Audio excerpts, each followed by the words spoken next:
इंतहाई मुश्किल सख्त मुकाबला वो हल्का है। नवाज शरीफ के दरीन साथ ख्वाजा साद रफीक मुकाबले में जो है पार्टी से पीटीआई तक का सफर किया सरदार लतीफ खोसा, दोनों का मुकाबला जिस हल्के में हो रहा है, लाहौर की नजरें नहीं पूरे पाकिस्तान की सियासत की नजरें कि 4 दफा गिनती रिकाउंटिंग की गई। अच्छा, फिर इन्होंने यकीनन डेंट डाला।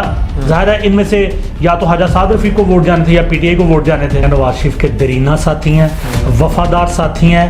जब 2002 में सारी दुनिया भाग गई थी तो चंद एक लोग जिनमें ख्वाजा आसफ भी थे, ये भी थे, तो ये उनमें से एक है।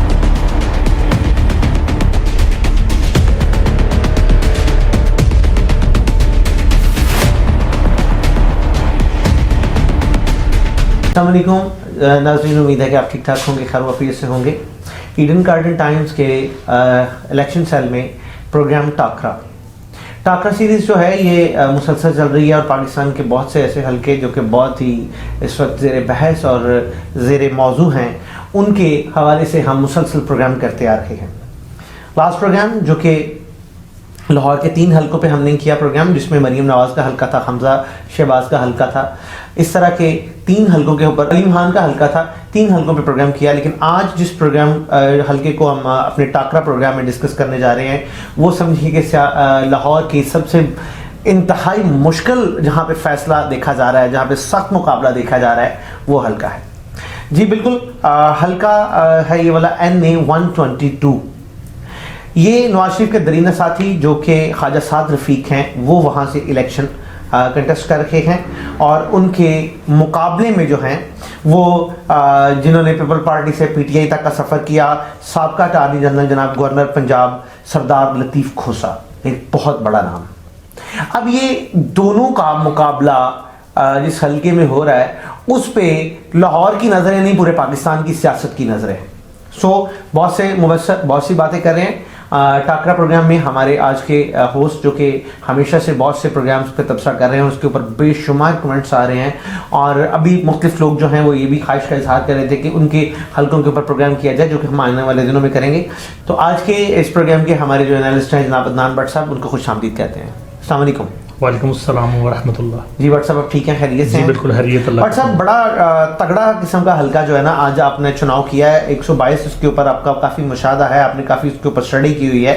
तो इस हल्के के ऊपर पहले तो डिस्कस करते हैं कि ये हल्का किस कैफियत में है, फिर इनके किरदारों के ऊपर बात करते हैं। जी उस्मान साहब, बहुत बहुत थैंक यू, और नाजरीन का बहुत बहुत थैंक यू जो हमारे ये इलेक्शन मुहिम की पजीराई कर रहे हैं और हमें लाइक्स दे रहे हैं, वीडियोज़ को शेयर कर रहे हैं और पसंद कर रहे हैं। और NA 122 very hard sheet, Lahore का एक बड़ा कांटेदार मुकाबले का हल्का।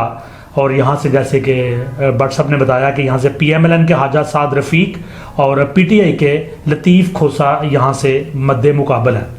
और अगर इसके साबका नताइज को देखें, 2018 में ये हल्का NA 131 था। तो यहाँ से PTI के Imran Khan, PTI leader, PTI के चेयरमैन इमरान खान 680 वोट की मेजॉरिटी से ख्वाजा साद रफीक से ये इलेक्शन जीते थे, सिर्फ 680 वोट। और जनाब आपको एक और बात बताते चलें, भट्ट साहब आप बात कर रहे हैं तो एक बात जहन में आ गई कि 4 दफा इसका जो है इसकी गिनती रिकाउंटिंग की गई। अच्छा, फिर ऐसा हुआ उस्मान साहब के चूंकि इमरान खान साहब और सीटों से भी जीते थे, मियाँ वाली सीट उन्होंने रख ली, तो उन्होंने इस सीट को छोड़ दिया। तो यहाँ पे बाई इलेक्शन हुआ 14 अक्टूबर 2008 को, तो फिर नतीजा जो था ना वो चेंज हो गया। यहाँ से मुकाबले पे आए PTI की तरफ से हुमायूं अख्तर खान, वो भी हैवी वेट है, एक बड़ा नाम है हुमायूं अख्तर खान। लेकिन ख्वाजा साद रफीक ने ये जो इलेक्शन था ये 10,031 वोट से विन किया और दोबारा से इन्होंने अपनी सीट को बहाल किया और वापस इसमें कौमी असेंबली में आ गए। तो ये तो था पिछले इंतखाबात का अखवाल। भट्ट साहब, जैसे कि आप ख्वाजा साद रफीक और बात कर रहे हैं, लतीफ़ खोसा साहब की बात कर रहे हैं, तो क्या ये 1-to-1 मुकाबला हो रहा है या कि कोई थर्ड पार्टी भी ऐसी शामिल है जो कि मुकाबले में शामिल है? असल मुकाबला ख्वाजा साद रफीक और लतीफ़ खोसा के दरमियान में और कैंडिडेट्स भी यहाँ पे हैं, जिनमें सैयद मुर्तज़ा हसन TLP से हैं और आसिम महमूद, ये साबका इंतखाबात की मैं बात कर रहा हूँ। इन्होंने भी तकरीबन ना 9,000 प्लस सैयद मुर्तज़ा हसन ने TLP की तरफ से वोट लिए थे, किसी के वोट आसिम महमूद ने ये वो लोग हैं जिन्होंने PP की तरफ से वोट लिए थे, यानी कि 18-19 हज़ार वोट इन दोनों कैंडिडेट से लिए थे। इसके बाद कोई इतना कोई प्रोमिनेंट बंदा नहीं था। तो तो इन्होंने यकीनन डेंट डाला। जाहिर है इनमें से या तो ख्वाजा साद रफीक को वोट जाने थे या पीटीआई को वोट जाने थे, तो यकीनन ये जो थोड़े मार्जिन वाले होते हैं ना ये कैंडिडेट्स, ये डेंट डालते हैं बहुत। तो अभी भी जो जमात इस्लामी की तरफ से, टीएलपी की तरफ से लोग खड़े हैं, तो वो खुद तो इतना बड़ा कारनामा सरअंजाम नहीं देंगे, लेकिन छोटे मोटे डेंट वो जरूर डालेंगे। जी व्हाट्सएप, ख्वाजा साद रफीक एक बहुत बड़ा नाम है और सियासी इनकी बसीरत बड़ी पार्टी के ऊपर प्रोमिनेंट होती है, इनके डिसीजन जो हैं वो बड़े ना देखे जाते हैं। ख्वाजा साद रफीक, ख्वाजा आसफ, आसन इकबाल, ये बहुत बड़े बड़े नाम हैं, ये किचन कैबिनेट है मियाँ साहब की। लेकिन मुझे ख्वाजा साहब के बारे में बताएं कि इनकी सियासत का थोड़ा पस मंज़र और इनकी जो एक ख़ानदानी मामला थे वो थोड़ा बताइएगा।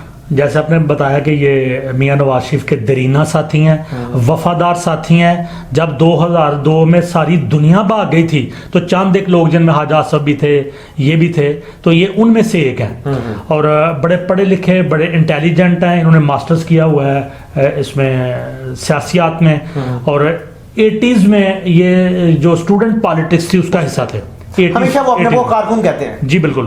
और फिर पीएमएलएन को उन्होंने ज्वाइन किया। फिर 1997 में उन्होंने पंजाब असेंबली का इलेक्शन, प्रोविंशियल असेंबली का इलेक्शन विन किया, और उस दौर में वजीर आला के मुआवने खसूसी बराए अमूर नौजवान ये हुए 1997 में। फिर उसके बाद आपको पता है कि वो मुशर्रफ का दौर आ गया, 2002 का इलेक्शन हुआ। 2002 के इलेक्शन में मुस्लिम लीग नून के साथ जो कुछ हुआ वो सब जानते हैं।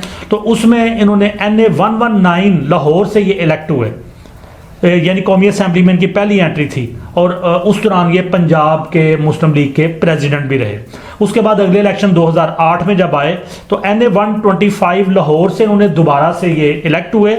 और पीपल्स पार्टी की जो कबीना, उसमें पता है नून लीग और पीपल्स पार्टी ने मिलकर पहले हुकूमत इकट्ठे शुरू की थी, तो उसमें इनको गिलानी की जो कैबिनेट थी उसमें सकाफत और अमूर नौजवाना की जो वजारत थी वो दी। फिर ऐसा हुआ कि चंद माह नहीं बल्कि शायद महीने 1.5 महीने के बाद वो इनका इत्तेहाद खत्म हो गया और पीपल्स पार्टी की फिर गवर्नमेंट परमानेंटली बन गई, तो इन्होंने इस्तीफा दे दिया उससे। हाँ, फिर उस दौरान ही वो लार्ज मूवमेंट शुरू हो चुकी थी इफ्तिखार चौधरी के लिए, जस्टिस इफ्तिखार चौधरी के लिए। तो ये लार्ज जो मूवमेंट थी जिसमें चौधरी एजाज हसन भी थे, लतीफ़ खोसा भी थे, और बड़े बड़े नाम थे, तो इन्होंने उसमें बढ़ चढ़ के हिस्सा लिया और वो पाबंद सलासल भी हुए, कैदोबंद की सोबतें भी इस दौरान इन्होंने बर्दाश्त की।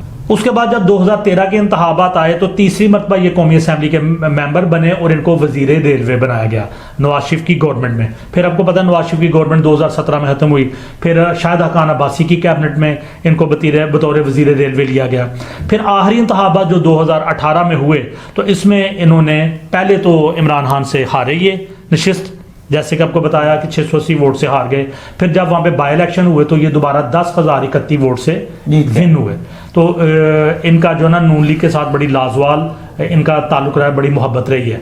बट साहब, आप ख्वाजा साद रफीक साहब के बारे में बता रहे थे, लेकिन मध्य मुकाबले में एक बहुत बड़ी शख्सियत है, बड़े कद्दावर शख्सियत, जनाब सरदार लतीफ़ खोसा साहब, उनके बारे में भी थोड़ा बताएं। जी उस्मान साहब, यकीनन सरदार लतीफ़ खोसा साहब कोई मामूली शख्सियत नहीं है। DG खान से इनका ताल्लुक है और वैसे ये काफ़ी अरसे से DHA में रह रहे हैं। तो ये सरदार जुल्फ़कार खोसा, दोस्त मोहम्मद खोसा और जस्टिस आसफ सईद खोसा के करीबी रिश्तेदार हैं। और हाँ, एक इशू है कि इनको जो ये वकालत के शोबे में तो ये बहुत जो है ना वो एक प्रोमिनेंट इनकी हैसियत है। सुप्रीम कोर्ट के, हाई कोर्ट के ये वकील रहे हैं और अटार्नी जनरल ऑफ पाकिस्तान भी रही हैं। फिर ये गवर्नर पंजाब भी इनको लगाया गया। लेकिन जो होती है ना MNA MPA की सियासत, ये थोड़ा सा एज ख्वाजा साद रफीक को है कि इनके पास वो जो एक्सपीरियंस होता है वो नहीं है। इनकी जो सियासी, अगर इनकी जो एफिलिएशन है उसकी बात की जाए तो 2003 से 2009 तक ये पीपल्स पार्टी के सेनेटर रहे। 2008 से 2009 तक अटार्नी जनरल ऑफ पाकिस्तान रहे। 2011 से 2013 तक ये पीपल्स पार्टी की तरफ से गवर्नर पंजाब रहे। फिर 2007 की जो वकला तहरीक थी उसमें इन्होंने भरपूर जो था ना उसमें हिस्सा लिया, पार्टिसिपेट किया। और उसके बाद इनकी एक और खूबी है कि पॉलिटिक्स, डिप्लोमेसी, फॉरेन रिलेशंस और बैन अवी जो कवानीन है इनके ऊपर इनको लेक्चर्स देने के लिए दुनिया की जो प्रोमिनेंट यूनिवर्सिटीज़ हैं वो कॉल करती हैं। तो बड़े काबिल और बड़े इंटेलिजेंट बंदे हैं। ये 2013 से 2017 तक पाकिस्तान पीपल्स पार्टी के सेक्रेटरी जनरल भी रहे। तो फिर इन्होंने अभी हाल में जो हालात चल रहे थे इसमें पीटीआई को ज्वाइन कर लिया और पीटीआई के टिकट पर मौजूदा जो इलेक्शन है ये लड़ रहे हैं। तो जैसे कि मैंने आपको बताया कि इनके पास जो गली मोहल्ले की एमएनए एमपीए की सियासत का एक्सपीरियंस है ना वो नहीं है। बट सब प्रोग्राम के आखिर में आपसे सिर्फ ये पूछेंगे कि आप प्रोग्राम में क्या देखते हैं कि इन दोनों में से रिजल्ट्स क्या रहेगा और विन कौन करता नजर आ रहा है और कितने मार्जिन पे देख रहे हैं आप? जी उस्मान साहब, यहाँ पे भी जो बात है वो इस तरह से है कि एक तो ये जो एरिया है ना ये वाला ये कैंटोनमेंट का एरिया है जिसमें वाल्टन, कैवलरी ग्राउंड, आर्य बाजार, डीएचए के इलाके हैं। बड़े इंटेलिजेंट और बड़े समझदार और बड़े पढ़े लिखे और जजमेंट करके वोट डालने वाले लोगों का ये हल्का है। ये लोग एवं ही वोट किसी को नहीं दे देते, ये बड़ा सोच समझ के देते हैं। और पिछले इंतखाबात के नतायज आपको बताते हैं कि जब इमरान खान और ख्वाजा साद रफीक मुकाबले में खड़े होते हैं तो पलड़ा किसका बारी है एंड तक नहीं पता चलता, जब रिजल्ट्स आते हैं तो पता चलता है। और उसके बाद हुमायूं अख्तर खान भी को बहुत बड़े को 30-40 हज़ार वोट के माध्यम से नहीं हारे, 10,000 वोट के माध्यम से हारे हैं। तो इस पॉइंट ऑफ व्यू से देखा जाए तो ये हल्का इंतहाई टफ है, इंतहाई मुश्किल है। इस हल्के के नीचे दो हल्के हैं, पीपी 155 और पीपी 156। तो इसमें पिछले इंतखाबात को मद्देनजर रख के देखा जाए तो जो मौजूदा इंतखाबात है ना इसमें आने वाले जितने भी कैंडिडेट्स हैं तमाम पार्टीज की तरफ से वो न्यू कमर्स हैं। पीएमएलएन के नईम शहजाद हैं, पीटीआई के लाहौर के प्रेसिडेंट शेख इम्तियाज़ हैं, पीपीपी की मुनीबा अनीस हैं, जेआई के इफ्तिखार अहमद हैं, टीएलपी के मोहम्मद उमर हैं। ये सारे के सारे नए हैं, इनके पास लंबा चौड़ा पर्सनल एक्सपीरियंस कोई नहीं है। और उसके बाद ये हल्का पिछले इंतखाबात में जो था इतना टफ और इतना मुश्किल था कि यहाँ पे समझ नहीं थी आ रही कि ये वोट किस तरफ जाएगा। और दूसरा हल्का जो NA 156 है, यहाँ से मोहम्मद यासीन आमिर जो पीएमएलएन का है इनको एक एज हासिल है। वो एज ये हासिल, अब देखिए ये जो एज हासिल है वो भी कितना का है कि ये सिर्फ 725 वोट से जीते थे। तो इतने कम मार्जिन से इस हल्के से पीएमएलएन का कैंडिडेट जीता था। तो इन हालात में और इन्होंने बहरहाल इन्होंने हराया था अलीम खान को इस हल्के से। अलीम खान यहाँ से भी उन्होंने 2-3 जगहों से इलेक्शन लड़ा था, कौमी असेंबली का भी लड़ा था, सूबाई भी 2 हल्कों से लड़े थे, एक में हार गए एक में जीत गए। तो ये सिचुएशन है कि यहाँ पे बैलेंस किस तरफ जाता है, साबका नताइज को देखें। और अगर कोई लहर कोई वेव पीटीआई के वोटर की चल पड़ती है और वो compete करते हैं तो फिर तो ये मुश्किल नजर आता है। अदरवाइज जो सिचुएशन चल रही है उसमें ख्वाजा साद रफीक को एक मुनासिब मार्जिन से जीतना चाहिए। बहुत शुक्रिया भट्ट साहब, आपने एनालिसिस दिया आज 122 पे लाहौर का नेशनल असेंबली का ये हल्का।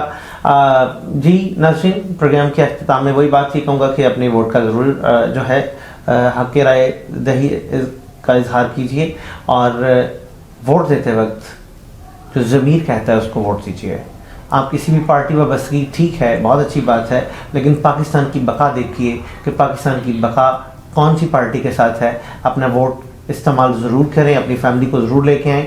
अदनान भट्ट साहब को इजाज़त दीजिए, उस्मान साहब को इजाज़त दीजिए, अदनान भट्ट साहब को इजाज़त दीजिए और अपने मेज़बान उस्मान को इजाज़त दीजिए। ज़िंदगी रही तो फिर मुलाकात होगी। अपना बहुत सा ख्याल रखिएगा। अल्लाह हाफिज़। पाकिस्तान जिंदाबाद।